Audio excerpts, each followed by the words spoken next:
ভাই সব সব ভালো তো? হ্যাঁ, সব ভালো। আরে এত আস্তে হাততালি কেন? আরে সামনের মুখগুলো না হয় নতুন, কিন্তু ব্যাক বেঞ্চও কি না খেয়ে এসেছে নাকি? আরেকবার বলি, কি খবর ভাই সব? আচ্ছা, ভাই সবের মধ্যে কিন্তু বোনেরাও ইনক্লুডেড। এটা সাধারণ সম্ভাষণ, নো জেন্ডার বায়াস। ফার্স্ট ইয়ারের মুখগুলো দেখে আমার নিজেরই প্রথম দিনের কথা মনে পড়ে যাচ্ছে, যখন আমিও কোনায় বসে ভাবতাম এক্ষুনি সিনিয়ররা এসে মুরগি করতে শুরু করবে, কিন্তু আমরা কিন্তু সবের বিরুদ্ধে। কি তাই তো? তবে হ্যাঁ, ফ্রেশার্স যখন কিছু তো একটা করে দেখাতে হবে। তোদের মধ্যে ছুপা রুস্তম কে আছে? এই ধর, মানে বাথরুমে ভালো গান গায় কিন্তু স্টেজে উঠতে পা কাঁপে। আজ কিন্তু স্টেজেই গাইতে হবে। কে কি পারফর্ম করতে পারিস? প্রোগ্রামটা জমিয়ে দে তো দেখি। আরে আমাদের দীক্ষ খুব ভালো গান গায়। হ্যাঁ দীক্ষ, যা না। হ্যাঁ দীক্ষ, যা ভাই, দেখিয়ে দে।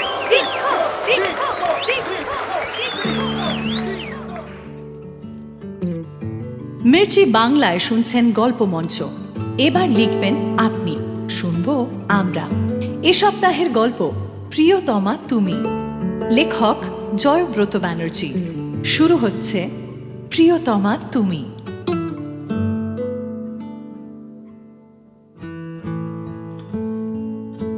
কলেজ ফ্রেশার্সে ছোটবেলার বন্ধুগুলো যে আমায় এইভাবে ফাঁসিয়ে দেবে তা কোনোদিন কল্পনাও করতে পারিনি।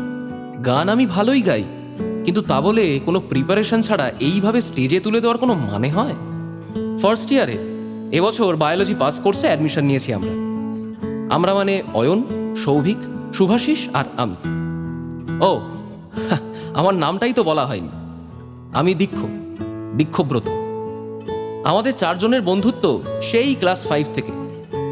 সম্পর্কের গাঢ়ত্ব বোঝাতে গেলে বলতে হয় ক্লাস 5 থেকেই ক্লাস টিচার থেকে হেড টিচার হয়ে ডেস্টিনি। কেউই আমাদের এক বেঞ্চে পাশাপাশি বসা কখনোই ঠেকাতে পারেনি। আইনসঙ্গতভাবে তো নয়ই, বেআইনিভাবেও সম্ভব হয়নি। ফ্রেশার্সের দিন কিন্তু শুভাশিসই প্রথম প্যাচ কষে আমার স্টেজে তোলার জন্য ওস্কায়। ব্যাস দেখা দেখি সেই ভাইরাস ছড়িয়ে পড়ে অয়ন আর সৌভিকের মধ্যেও। আরে যা না, উফ, কাতলা মাছের মতন খাবি খাচ্ছিস কেন? কই যা বলছি। উনি বোধহয় উপযুক্ত সংবাদ না পেলে গাইতে পারেননি। চুয়ার তো ফালতু কথা, চপ। ভাও বাড়াচ্ছিস নাকি? হ্যাঁ, যা না।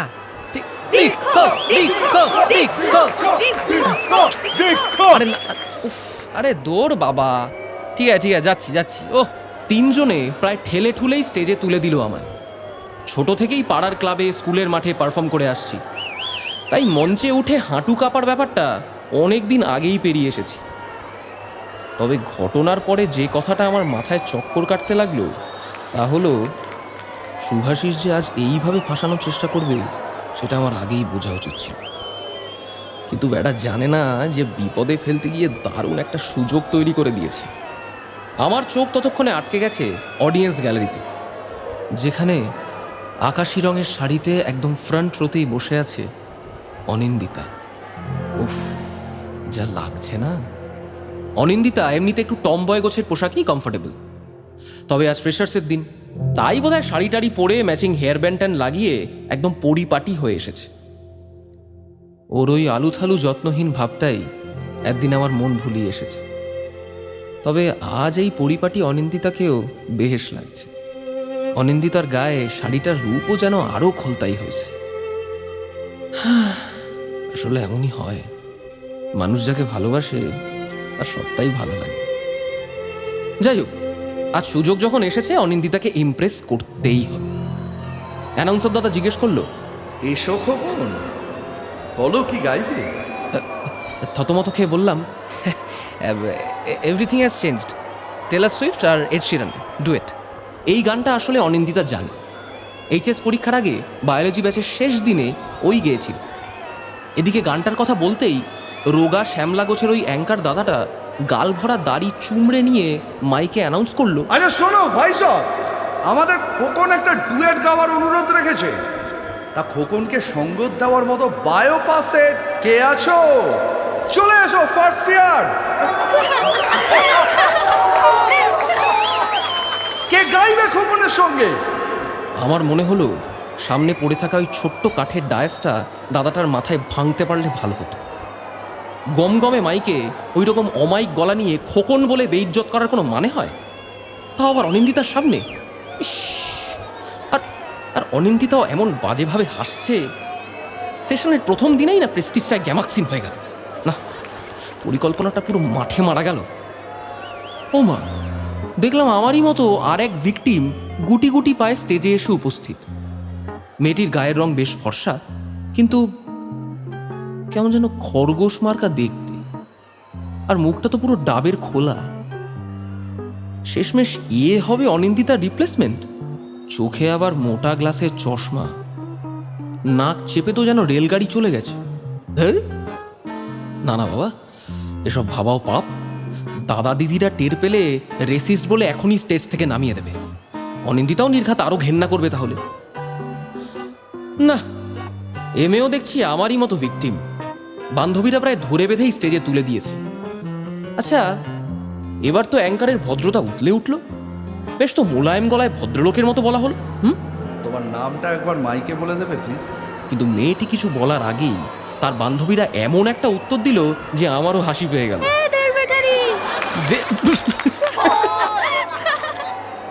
মেয়েটা কিন্তু বান্ধবীদের অসভ্যতায় আমল না দিয়ে আলতো স্বরে মাইকে বলল, সুকন্যা, সুকন্যা দে। স্মার্ট মেয়ে তো। বান্ধবীদের ছ্যাবলামি যেন এক ফুঁতে উড়িয়ে দিল। আমি চাপা গলায় সুকন্যাকে জিজ্ঞেস করলাম, এভরিথিং হ্যাজ চেঞ্জড, জানা আছে তো? জানি। আচ্ছা, শুরু করি তাহলে।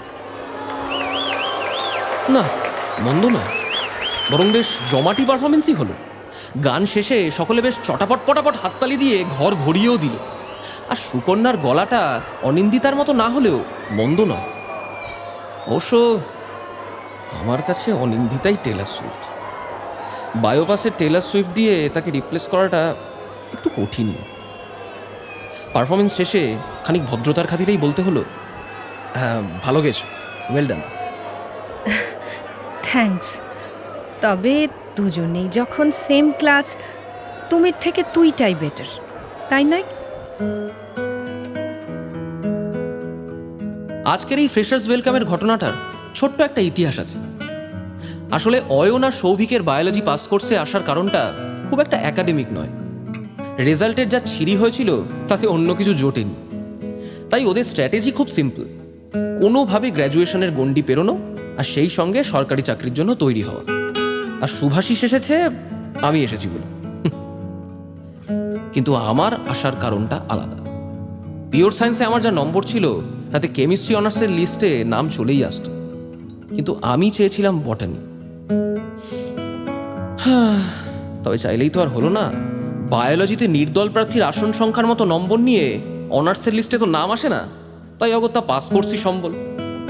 আসলে আমি ভেবেছিলাম আর কিছু না হোক, অনিন্দিতাকে ফার্স্ট ইয়ারে অন্তত পাসের ক্লাসগুলো করতে তো আসতেই হবে। আর সেই সুবাদে ক্লাসে কিংবা ক্যান্টিনে মাঝে মধ্যে অন্তত দেখা সাক্ষাৎটুকু তো হবে। তোমাদের বলে রাখি, অনিন্দিতাকে আমি প্রথম দেখেছিলাম ক্লাস 11-এর বায়োলজি ব্যাচে। আরে ওই যে লাভ অ্যাট ফার্স্ট সাইট না কি যেন বলে। যদিও অত শত তখন ভাবিনি। মাধ্যমিকের পর তখন সদ্য স্মার্টফোন হাতে পেয়েছি। সুন্দর কিছু দেখলেই হাত নিষ্পিস করত। সেই তাগিদেই হোক বা অন্য কিছু, একদিন লুকিয়ে অনিন্দিতার একটা ছবি তুলে ফেললাম, অন্যদের নজর এড়িয়ে। কিন্তু ওই যে কবি বলে গেছেন, গোপনও কথাটি রবে না গোপনে। তেমনি এই ছবি তোলার কথাও গোপন রইল না। ব্যাচে আমার চেয়ারের ঠিক পিছনে বসে থাকা এক গদ্দার পুরো ঘটনাটা দেখে ফেলল আর সঠিক জায়গায় উগড়েও দিল। মানে অনিন্দিতার কানে বিষ ঢেলে দিল আমার নাম। আর সেই থেকে বেচারা আমি অনিন্দিতার চোখে পুরো ভিলেন বনে গেছি, মোস্ট ওয়ান্টেড। মানে ইন দ্য রং ওয়ে আর কি। সুভাষিসকে বললে অবশ্য গদ্দারটার হালুয়া টাইট করে দিত, কিন্তু আমি আরও সব ঝামেলা বাড়াতে চাই। দেখতে দেখতে সেমিস্টার চলেই এলো। পরীক্ষা ঘাড়ের ওপর নিঃশ্বাস ফেলছে। কিন্তু আমায় আর পড়াশোনা নিয়ে সিরিয়াস হতে কে কবে দেখেছে? পৃথিবীতে একটা ব্যাপারেই দীক্ষব্রত ব্যানার্জি সিরিয়াস, আর তা হলো অনিন্দিতা ব্যানার্জি। আজ সেই অনিন্দিতা ব্যানার্জি মেসেঞ্জারের চ্যাটবক্সে উত্তাল ঝেড়ে আমায় আবারও ব্লক করে দিয়েছে। হ্যাঁ, অনিন্দিতার থেকে আগেও ব্লকড হওয়ার অভিজ্ঞতা আমার আছে। ক্ষমা ঘেন্না করে মাঝে আনব্লক করেছিল, কিন্তু আমারই কিছু শিশুসুলভ কাজকর্মে আবার ব্লক করে দিয়েছে। এ কদিনে অবশ্য আরও একটা ঘটনা ঘটে গেছে এই অধমের জীবনে। সেদিন ছিল কলেজের দ্বিতীয় সপ্তাহের প্রথম ক্লাস। প্রফেসর তখনও আসেননি। আমি একা উদাস চোখে বসে বসে অনিন্দিতার কথা ভাবছিলাম। শুভাশিস, অয়ন আর সৌভিক হুল্লোড় করছিল নিজেদের মতো, আমাকে ছাড়াই, নির্লজ্জ বদমাশগুলো। এমন সময় নরম একটা গলা কানে এলো। পাশের জায়গাটা কি ফাঁকা? কণ্ঠস্বরের মালিকের দিকে না তাকিয়েই উত্তর দিলাম, হ্যাঁ বসতে পারি? হ্যাঁ নিশ্চয়ই। কিছু কি হয়েছে? হ্যাঁ, এবার আর না তাকিয়ে পারা গেল না। চমকে তাকালাম একবার, আর দেখলাম কলেজের ডিপার্টমেন্টাল ফ্রেশার্সের দিন আমার সাথে গলা মেলানো সেই মেয়েটা, 1.5 ব্যাটারি, সুকন্যাকে। কেমন যেন মনে হলো এই মায়াহীন পৃথিবীতে এই একটাই মেয়ে আছে যে আমার মনের খবর রাখতে চায়। না মানে তেমন কিছু না, এমনি। হঠাৎ এই প্রশ্ন করলে, করলি, হঠাৎ মনে পড়ে গেল। তবে দুজনেই যখন সেম ক্লাস, তুমির থেকে তুইটাই বেটার, তাই নয়? এভাবেই কথোপকথনে ধীরে ধীরে বেড়ে উঠল আমাদের বন্ধুত্ব। ক্রমে ক্রমে কখন যেন টপকে গেল শুভাশিস আর আমার এতদিনের বন্ধুত্বকেও। আজও সেই ঘটনারই অ্যাকশন রিপ্লে। ফাঁকা কমন রুমের চেয়ারে শুকনো মুখে বসে থাকা এই অধম, আর সময়ের নিয়মে আমায় খুঁজতে খুঁজতে সুকন্যা সেখানে এসে পড়ে। বললাম, আবার আমায় ব্লক করে দিয়েছে জানিস। কে, অনিন্দিতা? আর নয় তো কে। আবার ব্লক করেছে বললি না? তা প্রথম ব্লকটা কবে খেয়েছিলি? সে তো ক্লাস 11-এ লুকিয়ে ওর ছবি তুলেছিলাম বলে। বাহ, অসাধারণ, কি প্রতিভা! তা এবারে কেন খেলি? ও বাদ দে, বলবি না তো? কি করবি শুনে? বলা যায় না, কাজেও লাগতে পারি, ট্রাই মি। আরে বাবা, কাল সেমিস্টারের ফর্ম ফিল আপে লাইনে দাঁড়িয়ে সায়ন আর অভিষেকের সাথে গল্প করছিলাম। আর গল্প করতে করতে মুখ ফসকে বলে ফেলেছিস তোর অনিন্দিতাকে ভালো লাগে, তাই তো? আর ওরা সেটা গিয়ে অনিন্দিতাকে বলে দিয়েছে, রাইট? তুই কি করে জানলি? বাবু, এইটুকু না জানলে তোর বেস্টি কে করে হলাম বল? ছাড়, চা খাবি? চা মেহুদির দোকানে গিয়ে চায়ের ভাঁড়ে একটা চুমুক দিয়ে সুকন্যা বলল, তাহলে ব্যাপারটা কি দাঁড়ালো? যাব কিসের কি দাঁড়ালো? বাবু, তোর প্রেমের কথা তুই গোটা কলেজে ঢেড়া পিটিয়ে বেরিয়েছিস, শুধু যাকে তোর পছন্দ তাকে বলিসনি। অপূর্ব। কি আর বলি, হাত ভরা চায়ের ভাঁড় হাতে নিয়ে মাথা নিচু করে বসে রইলাম। সুকন্যা বলে চলল, হ্যাভ ইউ এনি আইডিয়া একটা মেয়ের কাছে এটা কতটা অসম্মানজনক? দেখি তো তোর ডায়েরিটা দে। আরে আরে কি করছিস? দে আরে ওফ, দে ডায়েরিটা। একরকম জোর করেই আমার ব্যাগটা টেনে নিয়ে তার থেকে 2টো পার্সোনাল ডায়েরি বের করে ফেললো সুকন্যা। এই তো। আরে আরে আরে কি কর, ওহো, তরতর করে সেগুলোর পাতা উল্টাতে বলল, এই যে ওকে নিয়ে এত লেখা, এই এত পাতার পর পাতা কবিতা, গান, ছড়া, বাহ। ওরে কি মুশকিল, ওফ ছাড় না। 52 বছর বয়সে ওকে কেমন দেখতে হবে? বাহ, 72-এ ভীমরতি হলে তখন কেমন দেখতে লাগবে? এই সব ছবি, এগুলোর খবরও জানে। ভাই দেখ, এগুলো পার্সোনাল, প্লিজ রেখে দে তোর পার্সোনাল, নে ধর। চুপ করে রইলাম। এই যে রাতের পর রাত জেগে ডায়েরির পাতার পর পাতায় ওর স্মৃতি, এগুলোর খবর আছে ওর কাছে? দুদিকে মাথা নেড়ে না বলা ছাড়া আর কি বা করার ছিল আমার? এগুলোর কথা কে বলবে ওকে? অভিষেক, শুভাশিস, নাকি সায়নায়নদের কেউ? নাকি ব্রো, তোর না আছে ম্যাচিওরিটি, না আছে কোনো কমন সেন্স? ওরে গাধা, মেয়েরা তেমন ছেলেকেই পছন্দ করে যার গাটস আছে, তোর মতো কাওয়ার্ডকে নয়। কাওয়ার্ড? এই তুই আমাকে কাওয়ার্ড বললি? অমনি আতে লেগে গেল তো? ততক্ষণে চোয়াল শক্ত হয়ে গেছে আমার।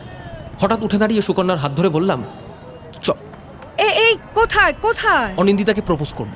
এখন? হ্যাঁ, এখনই। পাগল, 2 দিন পর পরীক্ষা। ও তো আর তোর মতো ক্যালাস নয় যে নাচতে নাচতে রাজি হয়ে যাবে। পড়াশোনার ব্যাপারে যথেষ্ট সিরিয়াস, আরও খেপে যাবে। যা হবে হবে, আমি আজকেই প্রপোজ করব, তুই চল। সুকন্যার হাত ধরে টানতে টানতে নিয়ে চললাম। আরে আরে হাতটা ছাড়। কি গেরো, মাথা ফাতা খারাপ নাকি? আরে চায়ের দাম দেওয়া হয়নি। উফ, কি জ্বালা। পেছন থেকে চায়ের দোকানের মেহুদি চিৎকার করে বলতে থাকলো, ও ভাই, দুটো চায়ের দাম। ও ভাই, ওই দেখ ডাকছে। আরে দামটা তো মেটাতে দে। লিখে রাখো দিদি। বেশি দূর অবশ্য যেতে হলো না, রাস্তার মাঝখানেই দেখা হয়ে গেল অনিন্দিতা আর তার জিগরি স্মৃতিকণার সাথে। ওরাও মেহুদির দোকানের দিকেই আসছে। এদিকে অনিন্দিতাকে দেখে আমার তো হাওয়া বেরিয়ে গেছে ততক্ষণে। সব দাপট উবে গিয়ে হাঁটু কাঁপার রূপ ধারণ করেছে। কিন্তু না, সুকন্যাকে তো এসব বুঝতে দিলে চলবে না, তাহলে ও আবার দুও দেবে। তাই কোনো মতে সাহস নিয়ে সোজা অনিন্দিতার পথ আগলে দাঁড়িয়ে পড়লাম। তারপর চোখ বন্ধ করে এক নিঃশ্বাসে বলে গেলাম, আমি আমি আমি আমি জানি না তুই আদৌ আমার কথা কোনো পিকো সেকেন্ড বা ন্যানো সেকেন্ডের জন্য হলেও ভাবিস কিনা, তবে আমি ভাবি রোজ, প্রতি মুহূর্তে তিল তিল করে একটু একটু করে তোকে ঘিরে আমার স্মৃতির শহর গড়ে তুলি। আমার জীবনে একটা স্বপ্ন আছে অনিন্দিতা, আর সেই স্বপ্নে তুই আছিস। আমি আমি আমি আমি তোকে ভালোবাসি অনিন্দিতা। হ্যাঁ হ্যাঁ, ওভার অ্যান্ড আউট। মানে সরি। কষিয়ে একটা থাপ্পড় পড়ল গালে, একেবারে মাঝ রাস্তা। এমন আবেগী মনোলোগের যে এমন আবেগহীন প্রত্যুত্তর হতে পারে, আমি কেন, সুকন্যাও বোধহয় এক্সপেক্ট করেনি। এবার শুরু হলো অনিন্দিতার ঝাঁসির রানীর সত্তা থেকে উঠে আসা বীরাঙ্গনা ট্যাগপ্রাপ্ত মনোলগ। অসভ্য জানোয়ার ছেলে, তোর মতো ছেলে আমার মুখের সামনে দাঁড়িয়ে কথা বলার হিম্মতটুকু রাখে না রে। কি বলছিস? মেন্টাল একটা। মেন্টাল? আমি তোর মুখ পর্যন্ত দেখতে চাই না। তুই এই কলেজ থেকে বিদায় হলে আর আমি সবচেয়ে বেশি খুশি হব। আরে আর তোর এই গার্বেজগুলো নিয়ে জাস্ট দূর হয়ে যা আমার চোখের সামনে থেকে। I can't. ফালতু একটা, ডিসকাস্টিং। বলেই আর দাঁড়ালো না অনিন্দিতা, গটগট করে হেঁটে চলে গেল উল্টো দিকে। আর তার সঙ্গে স্মৃতিকণাও। ওরা একটু আড়াল হতেই সুকন্যা হাততালি দিয়ে হেসে উঠল। আশ্চর্য! অপূর্ব ভাই, অপূর্ব, ব্রিলিয়ান্ট, দারুণ দৃশ্য। গালে হাত ঘষতে ঘষতে চোখ মুখ লাল করে জিজ্ঞেস করলাম, এতে এতে হাসির কি হলো? না মানে কি সুন্দর না, লোকে হলে আর থাপ্পড় কি দেখবে, সে তো তোর গালেই রিলিজ হয়ে গেল। তোর হাসি পাচ্ছে? খুব, কারণ আমি তো তোকে আগেই বারণ করেছিলাম, তাই না? সব কিছুর একটা সময় আছে বাবু। উঠলো বাই তো কটক যাই, ওরকম হয় না সব সময়। তা কোথায় লাগলো, গালে না আঁতে? দুটোই। ক্যালানের মতো হাসাটা বন্ধ করবি? আচ্ছা সরি। না মানে তুই কেলানি খেতে পারিস আর আমি দাঁত কেলালেই দোষ। শোন না, মন খারাপ করিস না। ভাব তুই শ্রীশান্ত আর অনিন্দিতা হরভজন সিং, দেখবি বেশ একটা সেলেব ফিল হবে। ও যেটা চায় সেটা আমি ওকে দেবো সুকন্যা। মানে তোর কাছে আবার কখন কি চাইলো? আমি চলে যাব এই কলেজ থেকে। বোঝো, আর কখনো ওকে আমার মুখ দেখতে হবে না, কথা দিচ্ছি। বলতে বলতে বুঝতে পারিনি চোখ দুটো দিয়ে কখন 2 ফোঁটা নোনা জল গড়িয়ে পড়েছে টুপ করে। এমন করে না দেখো, তুই না আর্টিস্টরা ম্যাজিক জানে। মনের দুঃখগুলো আর্ট হয়ে ফুটে ওঠে ক্যানভাসে, গল্পে, কবিতায়, গানে। তুই একটু সময় দে, তুইও পারবি। এমন করে না বাবু। ফার্স্ট ইয়ারের ফাইনাল সেমিস্টারের পরীক্ষা আর দেওয়ার দরকার নেই আমার। অনিন্দিতাকে দেওয়া কথা আমি রেখেছি। এবছরটায় হঠাৎই পড়াশোনায় মন লেগে গেল। লোকাল সংস্থা অ্যাচিভার্স থেকে জেইই মেন্সের জন্য প্রিপারেশন নিতে শুরু করেছিলাম। হ্যাঁ, পরিশ্রমের দাম আমি পেয়েছি। র্যাঙ্ক অনুযায়ী অনলাইন কাউন্সেলিংয়ের পর আজ রেজাল্ট এসেছে। একটি বিখ্যাত ইনস্টিটিউট অফ টেকনোলজিতে কম্পিউটার সায়েন্স ইঞ্জিনিয়ারিং নিয়ে পড়ার সুযোগ পেয়েছে দীক্ষব্রত ব্যানার্জি। আপাতভাবে দেখলে পড়াশোনার সুবিধার্থে শহর ছেড়ে কলেজ হোস্টেলে শিফট করেছি। কিন্তু ভেতরে ট্র্যাজিক হিরোর বুক মুচড়ে ওঠা প্রতিজ্ঞার কথা আর কেই বা জানে। কাল সত্যিই এই শহর ছেড়ে চলে যাবে দীক্ষব্রত ব্যানার্জি। এ মুখ অনিন্দিতাকে আর কোনো দিনও দেখতে হবে না। এই তো ছিল অনিন্দিতার শেষ চাওয়া। ভালোবাসার মানুষের এই সামান্য চাওয়াটুকু রাখতে পারবো না? নিজের বাড়িঘর, সংসার আর শহরটাই নয় স্যাক্রিফাইস করলাম। প্রেমের কাছে এইটুকু বলিদান তো সামান্য। শেষবারের জন্য সবাইকে বিদায় জানানোর তাগিদে সন্ধ্যাবেলায় অনিন্দদার ব্যাচে এসেছিলাম। ভেবেছিলাম বলিউডের ছবিতে যেমন ট্র্যাজিক হিরোর দূর দেশে পাড়ি দেওয়াকে কেন্দ্র করে বেশ একটা বিষণ্ণ পরিবেশ গড়ে ওঠে, এখানেও তেমনই কিছু একটা হবে। কিন্তু দুনিয়া বড়ই নিষ্ঠুর, কোথাও কিচ্ছু নেই। গরমা গরম কটা ইমোশনাল মনোলগের বদলে অনিন্দদা বেশ করে বাসি মুখে পায়োরিয়ার গন্ধে আকাশ বাতাস মম করে তুলে শেষে জ্ঞানটা দিয়েই দিল। Computer science? আচ্ছা শোন, কম্পিউটার সায়েন্স নিয়ে পড়তে যাচ্ছিস যা, কিন্তু মনে রাখিস যথেষ্ট টাফ সাবজেক্ট, বুঝলি তো? এখানে যেমন গায়ে হাওয়া লাগিয়ে ঘুরে বেড়াতিস, ওরম অ্যাপ্রোচ নিয়ে চললে সাপ্লি খাবি। তারপর দেখবি সবাই ক্যাম্পাসিং ক্লিয়ার করে দিল, তুই তখনও সাপ্লি ক্লিয়ার করছিস। মাথায় আগুন জ্বলে গেল। ইস, জ্ঞান দেওয়ার বহর দেখো না, যেন চার্লস ব্যাবেজ সকালে ছাতুর সাথে জাভা পাইথন গুলে খায়। এদিকে এদিকে মুখের গন্ধটা দূর করতে পারলো না। আর বাকি বন্ধুগুলোর কথা তো ছেড়েই দিলাম। হতভাগা। হাস হাস, হেসে নে, দুদিন বই তো নয়। না, এখান থেকে সরে পড়াই বেটার। দুনিয়ায় কোথাও আর কোনো আবেগই অবশিষ্ট নেই দেখছি।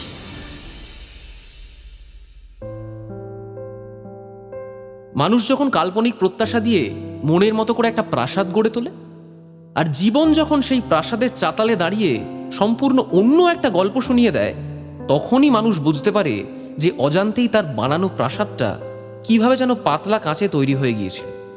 ছোট্ট করে টোকা দিলেই ঝুরঝুর করে ভেঙে পড়বে। কে যেন সেই ফারাকটাকে চোখে আঙ্গুল দিয়ে দেখিয়ে দেয়, যেখানে আমাদের লেখা আর মহাবিশ্বের রেখার মাঝে একটা মস্ত বিভাজন টানা আছে। অগত্যা দে তো হাসি হেসে, হ্যাঁ হ্যাঁ সেই তো, ঠিকই তো করতে করতে কোনো মতে সেই দুর্বিষহ পরিস্থিতি থেকে বেরিয়ে এসে গলির মোড়ের ছোট্ট সিমেন্টের বেদিটার ওপর এসে বসলাম। ঠিক সেই সময় মোড়ের মাথায় দেখা দিল শুভাশিসের রোগা লম্বা চেহারাটা। হ্যাঁ, এটাই শুধু বাকি ছিল। শুভাশিস এসে পাশে বসতে কোনো ফর্মালিটি না করে বললাম, কাটা ঘাতে শেষ নুনের ছিটেটা দিতে এসেছিস তো? বল বল, বলে ফেল। না, আমি বলছি যে যাওয়ার আগে তোর বেস্তির সাথে দেখা করলি না? ও, ঠেস দিতে এসেছিস? ঠেস দিতে না, জিজ্ঞাসা করছি, দেখা করবি না? হ্যাঁ, করতাম তো, কিন্তু পড়তেই তো আসেনি আজ। কল করে ডেকে নে। আমার ভালো লাগছে না শুভাশিস। হ্যাঁ, ব্যর্থ প্রেমিকদের ওরকমই হয়, কখনোই কিচ্ছু ভালো লাগে না। ও এখনো খোটা দিচ্ছিস ভাই? কাল তো চলেই যাব। চুপ, একদম চুপ, ফুল স্টপ। একদম একদম ফালতু সেন্টি দিবি না তো। এমনিতে তুই আমার কথা কত ভাবিস জানা আছে। শোন, তুই জানিস যে ন্যাকামো আমার একদম পোষায় না। সুকন্যা কেন পড়তে আসেনি খবর নিয়েছিস? নাকি তোর গালে মাঝ রাস্তায় যে চর কষালো তার বিরহেই বাকি জীবনটা কাটিয়ে দিবি বলে ঠিক করেছিস? হ্যাঁ, যাই করি, তোর কি? আরে বাস, হ্যাঁ আমার আর কি। তবে এটা হাতে এলো জানিস তো, তাই ভাবলাম তোকে একবার দেখাই। দেখ, বড়রা বলে গেছেন যে যে তোকে সত্যিই মন থেকে খুব ভালোবাসে তাকেই তোর গুরুত্ব দেওয়া উচিত, বুঝলি? বাকি তুই যা ভালো বুঝিস। বলতে বলতে ব্যাগ থেকে ছোট্ট একটা চৌকো নীল রঙের বাক্স বের করে আমার হাতে তুলে দিল শুভাশিস। তোর বিরহ কাটলে এটা দেখিস, মানে যদি সময় পাস আর কি। দেখলেই বুঝে যাবি সুকন্যার না আসার কারণ। কাল কলেজে আমাদের কাছে খুব লুকোচ্ছিল, মালটার ব্যাগ থেকে ঝেড়ে দিয়েছি। নে দেখ একবার। বাক্স খুলে হাঁ হয়ে গেলাম। আরে এটা এটা কোত্থেকে এলো? প্রথমেই বের হলো আমার গিটার হাতে কলেজ ইউনিয়ন রুমে তোলা পিঙ্ক টি শার্ট পরা একটা ছবির প্রিন্ট। বাবু, এই ছবিটা সুকন্যা তুলে দিয়েছিল না? হ্যাঁ, বলেছিল আমার নাকি সারা জীবনে এই একটাই ছবি ভালো উঠেছে, আর সব কটাই নাকি মামদমুখো। আচ্ছা, ও হো, হ্যাঁ তা আমি দেখছি যে তুইও সব ডিটেলসে একেবারে নিখুঁতভাবে মনে রেখেছিস দেখছি। আর এইটা কি রে? এটা তো একটা ডার্ক চকলেটের র্যাপার। এটা আমি ওর জন্মদিনে ওকে গিফট করেছিলাম। সুকন্যার প্রতিভা আছে বলতে হবে। কলেজ ইউনিয়ন থেকে চুরি যাওয়া আমার ঘামে ভেজা সিএসকের জার্সিটাকেও পরিপাটি করে মুড়ে ওইটুকু বাক্সে অতগুলো জিনিসের মধ্যে সুন্দরভাবে ধরিয়ে দিয়েছে। বাহ, এটা কি রে, ডায়েরি না? এবার হাতে উঠে এলো একটা ডায়েরি, যাতে খুব পরিপাটি সুন্দর একটা ময়ূরের পালক গোঁজা, আর সেটা খুলতেই দেখা দিল কাঁচা হাতে লেখা অনেকগুলো এলোমেলো কবিতা, যার অন্ত মিলে বারবার ফিরে আসে শুধু দুটো শব্দ, মামদমুখ আর দীক্ষব্রত। পর পর পড়ে দেখ, তোকে নিয়ে কেউ কবিতা লিখতে পারে, ভাবা যায়?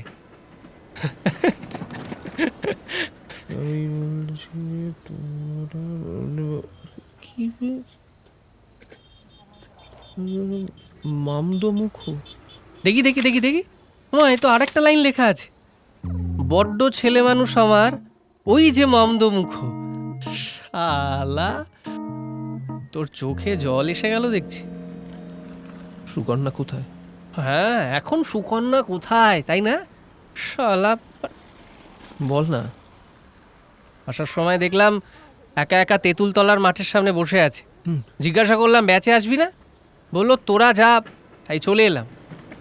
যা তাড়াতাড়ি, এখন গেলে পেয়ে যাবি।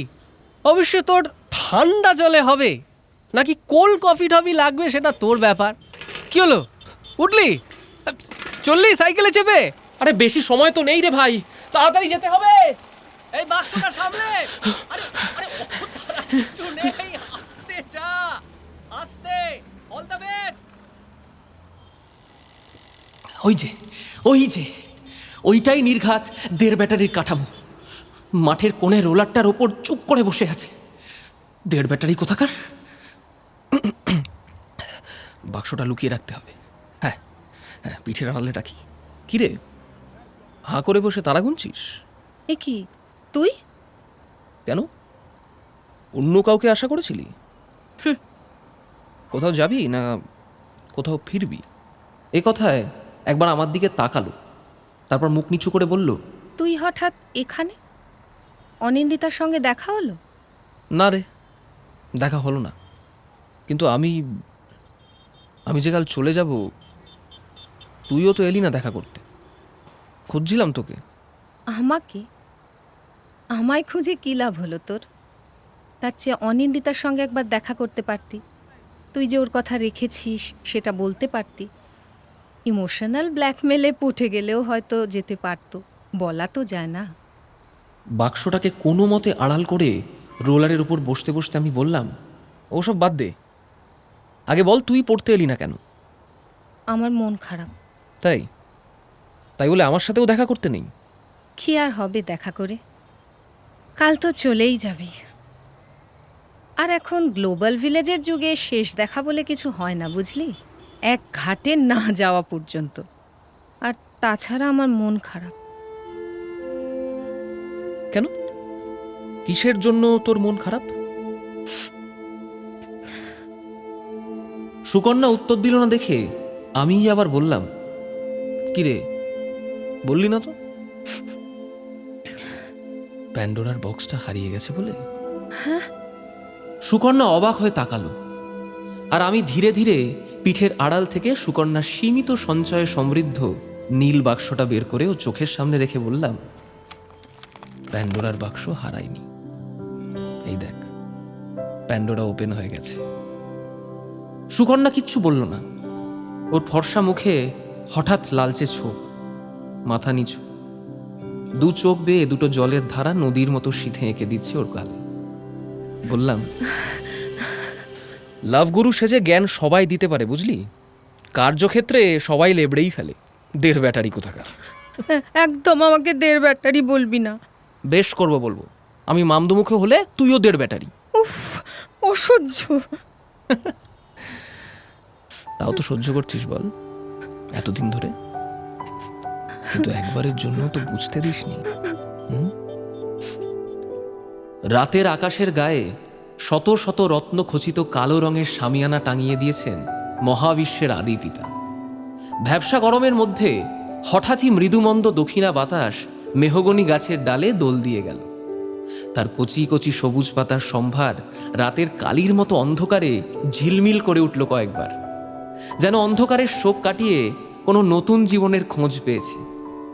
দামাল হাওয়াটা আমাদের কথাগুলো ডাকাতি করে ভাসিয়ে নিয়ে চলে যাচ্ছে বহু দূর।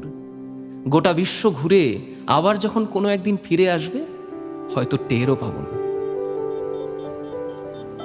দেখ হাওয়াটা কেমন বেয়ারা, আমার ঠোঁট ছুঁয়েই তোর ঠোঁট ছুঁয়ে দিচ্ছে। ধ্যাৎ, এরপর আর কি বা বলার থাকে। দুজন কিছুক্ষণ মুখোমুখি বসে থাকার পর সুকন্যা বলল, তাহলে তাহলে আর কি, গঙ্গার ধারে যাবি? গঙ্গার ধারে কেন?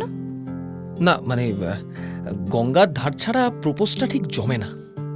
সুকন্যা এবার আমার লাল টি শার্টের কলার দুটো খামচে মাথাটা তার ভেতরে গুজে দিল। আগে জানলে পিঙ্ক টি শার্টটাই পরে আসতাম। এটাও মন্দ নয়। ঠিক এই সময় সামনে দোতলা বাড়ির বাগান থেকে রাগী কণ্ঠ ভেসে এলো। এই এই স্যান্ডো গেঞ্জি আর লুঙ্গি পরে এক বৃদ্ধ সেখানে দাঁড়িয়ে। কি হচ্ছে? হ্যাঁ কি হচ্ছে? হ্যাঁ ডেপো ছেলে মেয়ের দল, আরে যাও যাও বলছে এখান থেকে, যাও যাও। আজকালকার জেনারেশন। আমার এমনই কপাল, কাবাবে হাড্ডি থাকবেই থাকবে। ভ্যাবাচাকা খেয়ে কোনো মতে সাইকেলে উঠতে উঠতে বললাম, এই তো চলে যাচ্ছি দাদু। বস বস বস। হ্যাঁ হ্যাঁ হ্যাঁ আসছি। হ্যাঁ, আমি ফেলে দিবি না তো? সুকন্যাকে কেরিয়ারে বসিয়ে নিজে চালকের আসন অলংকৃত করে প্যাডেলে চাপ দিলাম। আর মাঠ ছেড়ে বেরোনোর সময় সুকন্যা জিভ বের করে বেশ কয়েকবার ভেঙচি কেটে দিল দাদুকে। তবে রে ভয় করবে। দাদু দাদু যতক্ষণে বাগানের গেট খুলে তেড়ে এলো, আমি ততক্ষণে সুকন্যাকে নিয়ে বিপদ সীমা পেরিয়ে গেছি। আরেকটু হলেই কেস খাচ্ছিলাম। আরে পড়ে যাব তো, সোজা চালা। হাসলে তোকে খুব সুন্দর লাগে রে দেড় ব্যাটারি। এই একদম আমাকে দেড় ব্যাটারি বলবি না, মামদো মুখ। বেশ করবো। চল চল চল চল।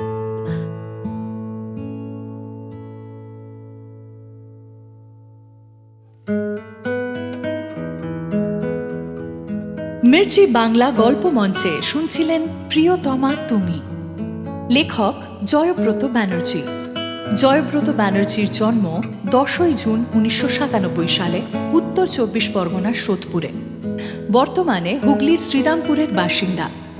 কেমিক্যাল ইঞ্জিনিয়ারিং নিয়ে পড়াশোনা করেছেন এবং ডিপ্লোমা করেছেন গ্রাফিক্স অ্যান্ড ভিএফএক্স অ্যানিমেশনে। পেশায় প্রসেস ইঞ্জিনিয়ার। ভালোবাসেন আবৃত্তি ও সাহিত্য চর্চা। অডিও নাট্যরূপ সৌভিক সাহা। অভিনয়ে দীক্ষব্রত, সায়ন্তন মৈত্র, সুকন্যা, চিত্রাণী, শুভাশিস, শুভজিৎ দাস, বৃদ্ধ অশোক বন্দ্যোপাধ্যায়। সাউন্ড রেকর্ডিং শুভজিৎ বন্দ্যোপাধ্যায়, ওম স্টুডিও।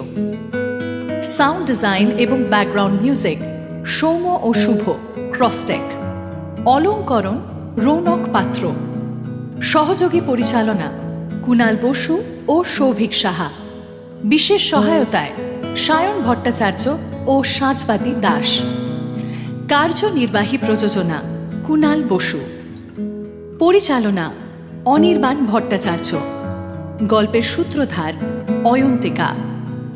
সৃজনশীল পরিচালনা ইন্দ্রাণী। প্রযোজনা মজদুর ইউনিয়ন।